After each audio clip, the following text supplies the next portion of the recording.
Esther Chapter 2. After these events, when King Ahasuerus' anger had subsided, he remembered what Vashti had done and the decree that had been issued against her. The king's servants, who attended to him, suggested, "Let beautiful young virgins be sought out for the king, and let the king appoint officers in all the provinces of his kingdom to gather all the beautiful young virgins to the citadel of Susa, to the custody of Hegai, the king's eunuch and overseer of the women. Let them be given their beauty treatments. Then the young woman who pleases the king shall become queen in place of Vashti." This proposal pleased the king, and he acted accordingly.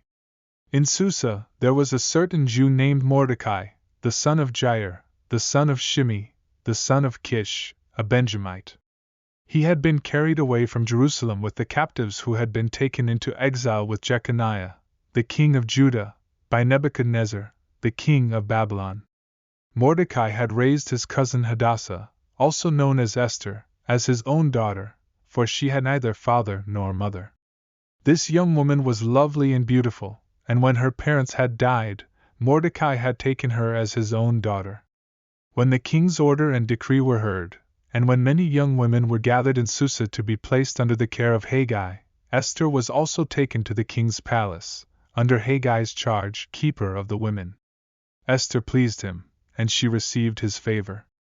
He quickly provided her with her beauty treatments, and gave her 7 maids from the king's palace. He also assigned her and her maids the best place in the women's house. Esther had not revealed her people or her family background, for Mordecai had instructed her not to.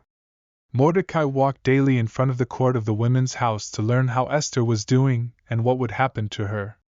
When it was each young woman's turn to go into King Ahasuerus after the 12 months of preparation, which consisted of 6 months of myrrh and 6 months of perfumes and other preparations for women, she would go to the king in the evening, and in the morning she would return to the second harem under the supervision of Shushan, the king's eunuch and guardian of the concubines.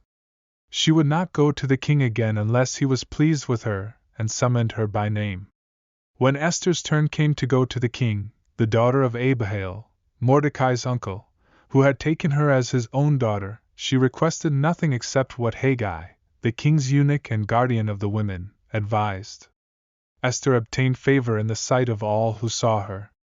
Esther was taken to King Ahasuerus into his royal palace in the 10th month, which is the month of Tebeth, in the 7th year of his reign.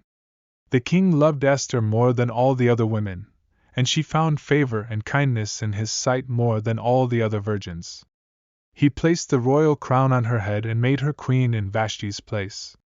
Then the king held a great banquet for all his officials and servants, Esther's banquet. He also granted a release to the provinces and gave gifts according to the generosity of a king. While Mordecai sat at the king's gate, Esther had still not revealed her kindred or her people, just as Mordecai had instructed her. She continued to obey Mordecai's guidance, as she had done when he was raising her. In those days, as Mordecai sat at the king's gate, 2 of the king's eunuchs, Bigthan and Teresh, who guarded the entrance, became angry and plotted to assassinate King Ahasuerus. Mordecai learned of their plot and informed Queen Esther, who in turn reported it to the king on Mordecai's behalf. When an investigation was made and the matter was confirmed, both men were hanged on a gallows, and it was recorded in the royal chronicles before the king.